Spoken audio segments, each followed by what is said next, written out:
Welcome to the Fearlessly Inspired podcast. We are two military veterans ready to lead, empower, and inspire women in all areas of life. We are proof that your past doesn't have to define you and your circumstances don't have to hold you back. We are your hosts, Courtney and Barbara. Welcome to the show. Hey, Fearlessly Inspired listeners. If you haven't heard about Anchor, it's the easiest way to make a podcast. Let me explain. It's free. There's creation tools that allow you to record and edit your podcast right from your own phone or computer. Anchor will also distribute your broadcast for you, so it can be heard on Spotify, Apple Podcasts, and many more. You can make money directly from your podcast with no minimum listenership. It's everything you need to make a podcast all in one place. So if you're interested in starting your own podcast, download the free Anchor app or go to anchor.fm to get started. Welcome back to the show. Once again, we're so happy to be back with you today. And if you are new to the show, we hope that you will continue to join us. This week's topic is going to be about self-sabotage. We will talk about what it is, how it affects us in our personal and business lives, and how we can try to stop doing it.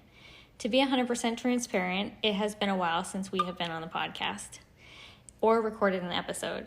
But life happens and we had to take a small break, but we're back and ready to continue to fearlessly inspire all of you. So let's first start off with just talking about what is the definition of self-sabotage, right?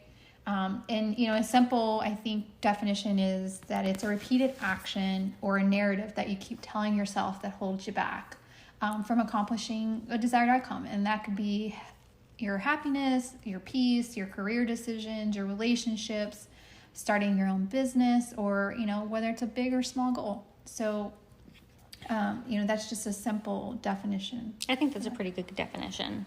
I think it touches everything. So Barbara, how are some ways that you have self-sabotaged yourself personally? Well, I think that there's a few things. My first thing is that I expect similar things to happen, even though I'm not willing to change what I've done or, my behaviors, or I might come at something the same way every single time with the same expectation. Mm-hmm. But again, I'm not getting the results that I am. So am I really self-sabotaging myself when I do that? Isn't there like a quote that says if you do the same thing? I know. I feel like I write that quote all the time. If you do the same thing over and over, and you get the same outcome. Right. But you can't expect different results. Right. So I think, my unwillingness to change my mind or my perspective is holding me back from getting those different outcomes in my personal side of my life. But one of the other things that I would probably say is I've allowed, my past to really torture my future, right? Mm-hmm. I think, oh man, I don't deserve this, or I don't deserve that. And, you and I, we recently talked about just children in general. Mm-hmm. I have in the past felt that there's this undivine, whatever reason that, God didn't give me kids. And it took me so long to have them. But up until that moment when I actually had them, I had made myself believe mm-hmm. that, I didn't have kids, or I couldn't have kids because X, Y, and Z. Right. Just kind of torturing myself and self-sabotaging that thought. But right. when I released all of that, mm-hmm. well, now I have two beautiful children to say otherwise. But, those are just, some things that come right. to my mind. And it's crazy that when something doesn't happen the way that you want it to happen, you automatically search for a reason why you don't deserve it to happen. Right. Well, it's easier, right? Yeah, it's easier for us to justify why it doesn't mm-hmm. than to just be like, okay with the answer. Right. And just be still. Right. And wait until it's your turn. And it's crazy because you say be still, and you can ask my sister-in-law this question, but during my entire pregnancy of trying, that verse from the Bible came up so many times. Just be still, be mm-hmm. still, be still. And I have a hard time being still. Me too. I've been told to be still for the last 7 months. So yes, I 100% agree with that. That was the verse, and yeah. I would see it everywhere. Just be still.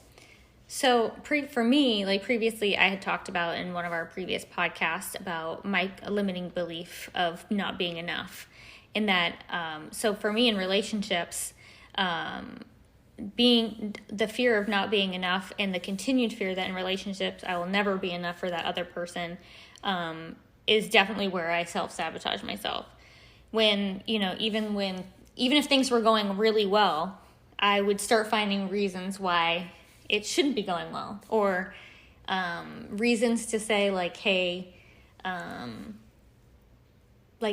waiting for the other shoe to drop, because I think we've had that conversation too. Like, I'm always waiting for the other shoe to drop, because even when things are perfect, maybe I don't deserve perfect, and I don't deserve to be happy, so I wait for that second shoe to drop. And so I start finding ways to, why it shouldn't work or why it won't work. And realizing that after I have and I have realized recently that after initiating that self-sabotaging behavior that I really have to sit back and realize, like, why am I doing this? Why am I thinking like this? Why am I self-sabotaging my happiness? And why am I doing it? Because, it falls right back to not being enough. Like, I don't feel like I'm enough. Well, and the crazy part is your answer is because you don't feel enough and you self-sabotage. But I think it's so common in relationships in general, personal, professional, whatever, that we're constantly battling those conversations. And like, if you're in a good job, well, and this is a simple one, right? Oh, well, yeah, I'm comfortable over here in this job, but if I take this other job, then, there's more money and there's more opportunities. And even that, it just becomes a constant battle. And maybe you're just happy where you are, and it's okay to be there, In some situations, yes, it's happy to be where you are, but how long do you stay comfortable being comfortable? Right. You know what I mean? Like, you have goals, you have dreams, you have, Right, and all there's these a other growing things, opportunity through it all, right? Yeah. So, Courtney, as we're talking about business and we're talking about, jobs specifically, what are some ways that you have self-sabotaged yourself in your business or your own career? And I know you're just getting started, so... Right, and, I'm sure that I've self-sabotaged myself a million times when I was in the military, just because, taking the next leap to move up or to change directions or to do something that's scary, you're always going to look around yourself and saying, you're always going to look around and say, am I good as this person? And there were times where I definitely said, well, I know I'm better than this person, so I need to go and do this because these soldiers need me. Because if they can do it, I can do it. So, there's definitely two sides to the coin. But, for my personal business, like my entrepreneurial business and the businesses that I run now, I definitely, have these days where I have these good idea fairies, and I have all these ideas on how I can add value to people and help people. And then the next day comes and you take a nap. I take a nap. Maybe a little bit of depression or anxiety or something fall in there for the day. And I self-sabotage myself by questioning the value that I have for others and whether it's enough to serve them. And so that self-doubt and the way I talk to myself prevents me sometimes from taking action. And so I put those good fairy ideas on the back burner until... We have them all in this notebook that you guys don't see. Yeah, I put them on the back burner until, my alter ego comes back and says, hey, badass motherfucker, sorry, pardon my French, like, you need to take action. You need to do this. Like, this is your purpose. This is what, God or the universe wants you to do. This is what your soul is set on fire for, right? Right. Because we go through those things where we feel like our soul is on fire, and we drop all this information and we talk and we get so passionate about it. And then we go you take naps. I'm just now getting to take some naps because I'm off work. And tell me, I will tell you, like, I'm like, man, this is why she loves napping. Like, It's so great. But, I get it, Courtney, because, I also self-sabotage myself often. And, whether it's the way that you're talking, I feel like procrastination is a huge one for me. If I procrastinate long enough, then maybe somebody will forget I even had the idea, right? I don't forget. And, so that's one way that I think about self-sabotaging myself. And the other one is that, and it kind of goes in conjunction with procrastination, is I just keep adding more to my plate. Right. And before I know it, I'm so far away from my goal that I feel unbalanced, or I feel this, like, I have these unbalanced feelings or lifestyle that I've created for myself. Everything just feels like chaos because you have no idea which direction you're going anymore. Yeah, and it's, it becomes a joke, like, oh, if your life wasn't chaotic, then you wouldn't really be able to survive. Right. And honestly, that's the truth, because that's what I'm used to. It's this whole unbalancing feeling. And clearly, as a Libra, I need to find some balance. Right. So, are you aware or were you aware of the self-sabotage while it's happening, or is it usually an afterthought for you? I would say most times I'm not even aware until I'm like in the midst and you're like, oh crap, or it's an afterthought for me. But I'll be honest, there are times where I over obsess about something. I'll play it out in my head. I'll get the good, I'll get the bad. But when I go forth, it still comes out on the bad side. And you're like, damn, you already played this out in your head and this is exactly how it came out. So why did you even go forth with the conversation or the action of whatever it might have been? And so absolutely, it's but most times I'd say it's an after. I definitely, I think even I've alluded to before, it usually is an afterthought for me. Like, hey, I've obsessed about it. I've, game planned this out in my head a million times. And then I realized, like, well, why did I do that? Why did I say that? Like, why is this a limiting belief in my brain? And so, I have, it's usually an afterthought for me. I definitely go back and like reevaluate my thoughts, the ideas that I had, the limiting beliefs that I had, and just kind of like ask myself some questions that, we'll kind of like talk about at the end, but ask myself some questions on like, why am I doing this to myself? Well, it only creates more stress and anxiety. Oh, for sure. Because then you're like, damn it, I just did this. Like, why, and it just goes down a rabbit hole that. No, for sure. And you definitely, and I know some of you guys, I've spoken to some of our listeners, and they're doing it too. They're just going down this rabbit hole of why I shouldn't do something until they've actually convinced themselves 100% that they shouldn't do it. Oh, and I go, I'm going to play the devil's advocate with that and say, and you also self-sabotage by convincing yourself you should do things, right? So it's not always that you shouldn't, but sometimes that you should. Right. And so it can go both ways, depending on the situation. Right. So as Libras, we're both Libras, we seek balance in life, right? And we talked about balance being like a seesaw the other day. And for me, it was a balance between the belief that I'm enough and the belief that I'm not enough. So fighting the feelings of not being enough in my personal life for those around me, like my friends, my family, or for anyone that I'm in a relationship with, or even just being enough for the audience, like my business, the people that I serve, and who I'm supposed to, I'm supposed to help. Like my purpose is to help these people. But there are times that I have wanted to, in my personal life, and this is relationship wise, but there have been times that I have wanted to be enough for someone so bad that I did whatever I could to prove that I'm enough for that person. And I realized that in the end, it doesn't matter how much I feel that I'm enough for that person, and I should be enough for that person.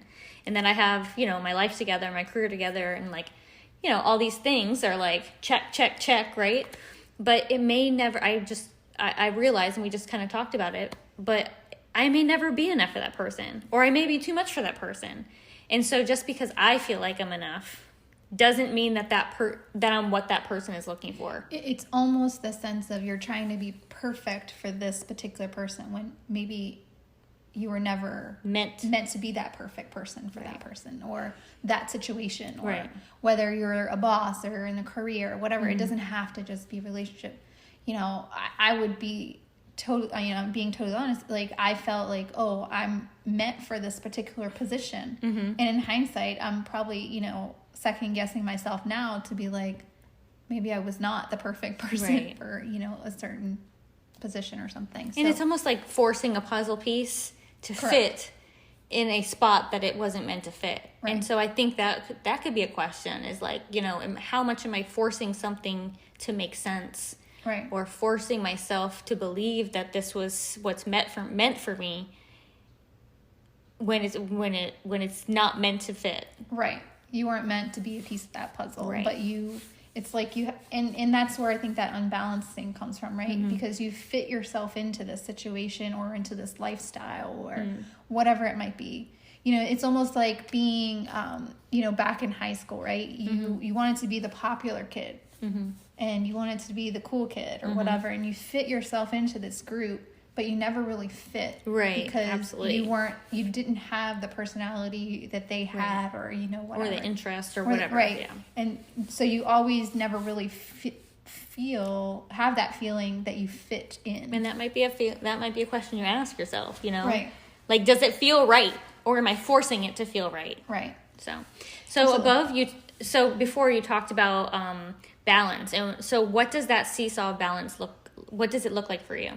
You know, honestly, I up until recently when we were talking, I don't even think I realized the whole seesaw that was taking place, and you know, trying to find the balance. But you know, I've kind of identified after talking that, and it's definitely been on my mind a lot. You know, I don't got anything going on in my life right now for the last, you know, week and a half, so I've had time to think. And I think, you know, one of these simple answers is that I often don't share something great that's going to happen or I'm doing, for two reasons. One, I don't want to be vulnerable to people with questions. In the sense of, what happens if I fail? Then now I have to explain this failure.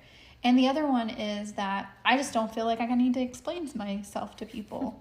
You know, so it's this constant battle of going back and forth. And I honestly, I think, you know, I'm gonna bring it back to my childhood a little bit, you know, and that's where we're supposed to go. And so for me growing up, you know, my dad wasn't around a lot, and I felt like if I can just be the perfect kid, then he'll want to see me more, or he'll want more to do with me. But on the flip side of that, with my mom and her unperfect side of the family, right? Because I didn't really know my dad's unperfect side of the family. I just saw them as this perfect model over here.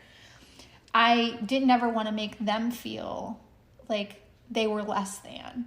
And so I was constantly trying to, you know, balance fit my puzzle piece where I thought it needed to go, and find that balance where I'm not coming across perfect or imperfect versus, you know, perfect. Yeah. You know, so it was a constant, like, where do you go and where do you find that middle piece? And I still, to this day, struggle with that because I still don't have a relationship with my dad. You know, it's a very strained one. You know, it's just become a thing. Right. But you've accepted it. I've accepted it as it is, but I still find myself trying to hold my head up high and accomplish and do things that will make me stand out. But at the same time, over here, I know that my mom, whether I fail or pass or whatever, like, is okay with that. Right. So, and then now I have my kids, right? And it's like, man, I don't want to be imperfect to them, but at the same time, I want to show them that they don't have to be perfect. And so your seesaw is the balance between perfection and imperfection. Absolutely, a constant one. And in discovering that, you know, being perfect is maybe unachievable, but it gives you a sense of something to strive for. Right. And admitting that you're imperfect leads you to vulnerability. Correct. So, you know, that's my daily seesaw act over here. I'm with you, girl. We all got a seesaw. So, you know, we talk about recognizing self-sabotage in ourselves. But let me ask you, you know, because obviously we all have friends and family, right? Yes. And so, do you recognize self-sabotage in others, although it's an afterthought for you? I would definitely say yes. Like, if I know the person well, like, I know who they are, I know their personality, I know, you know, personal things about them, you know, and maybe I know their challenges, you know, I know where their limiting beliefs are. So depending on that relationship with the person, I definitely probably would recognize it in them.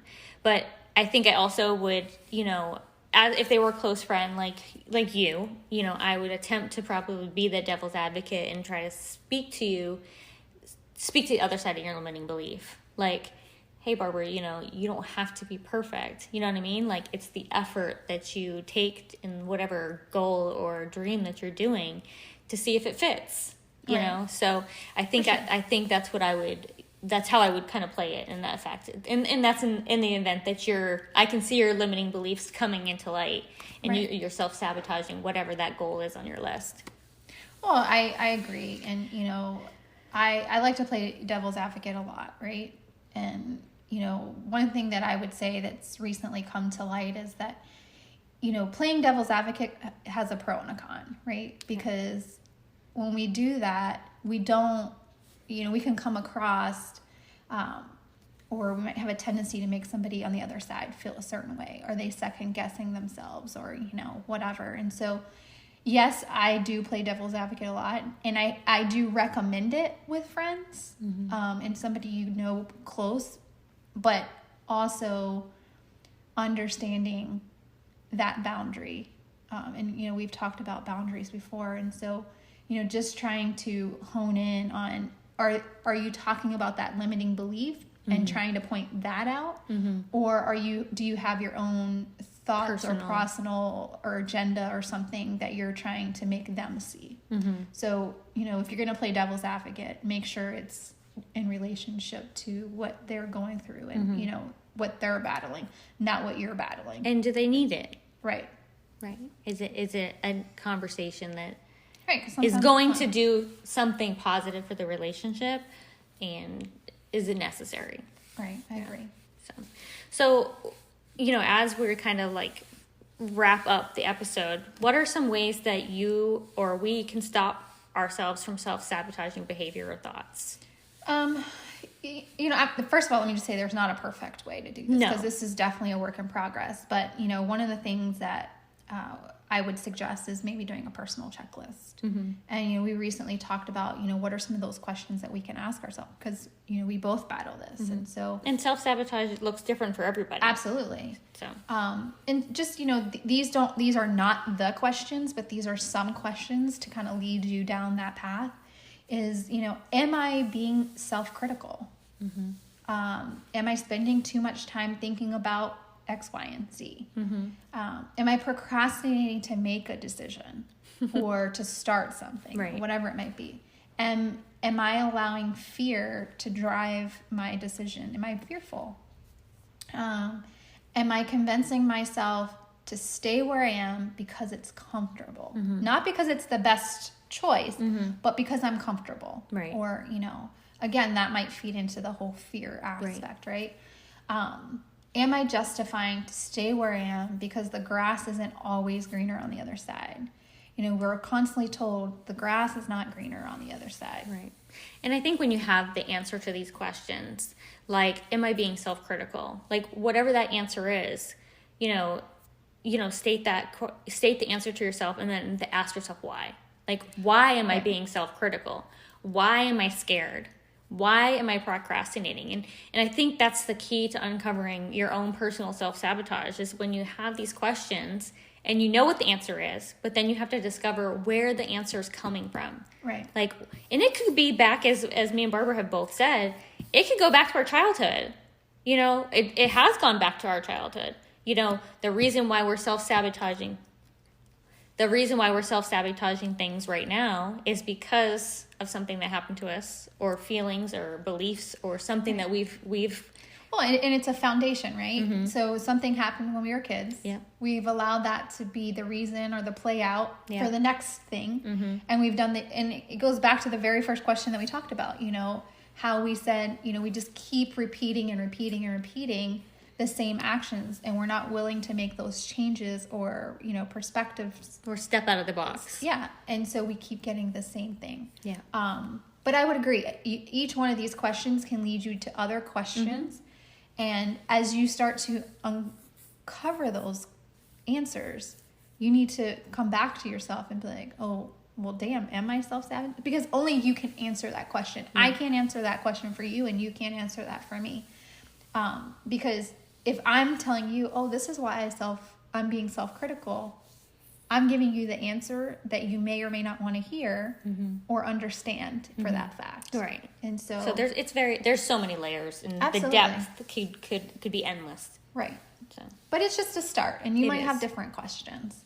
So in closing this topic, it is definitely a work in progress for me and Courtney and most of our listeners. But, as we talked above, we don't often realize that we're even in the act of self-sabotage. And so as we become more aware and we're able to stop it a little sooner, then we have a better chance of meeting some of those hopes and dreams, whether personal or professional. And so, I just say don't stop trying, because it's a constant battle. And when you think you figured it out, you really didn't. Yep. Just be aware. Going. And so, we thank you for listening, and, we would love for you to leave a review on our Apple podcast if you are finding any value. And if you know somebody that may need to hear this message, please share it with them. We hope that you'll join us in our next podcast, and don't forget to follow us on our Facebook and IG at Fearlessly Inspired Podcast.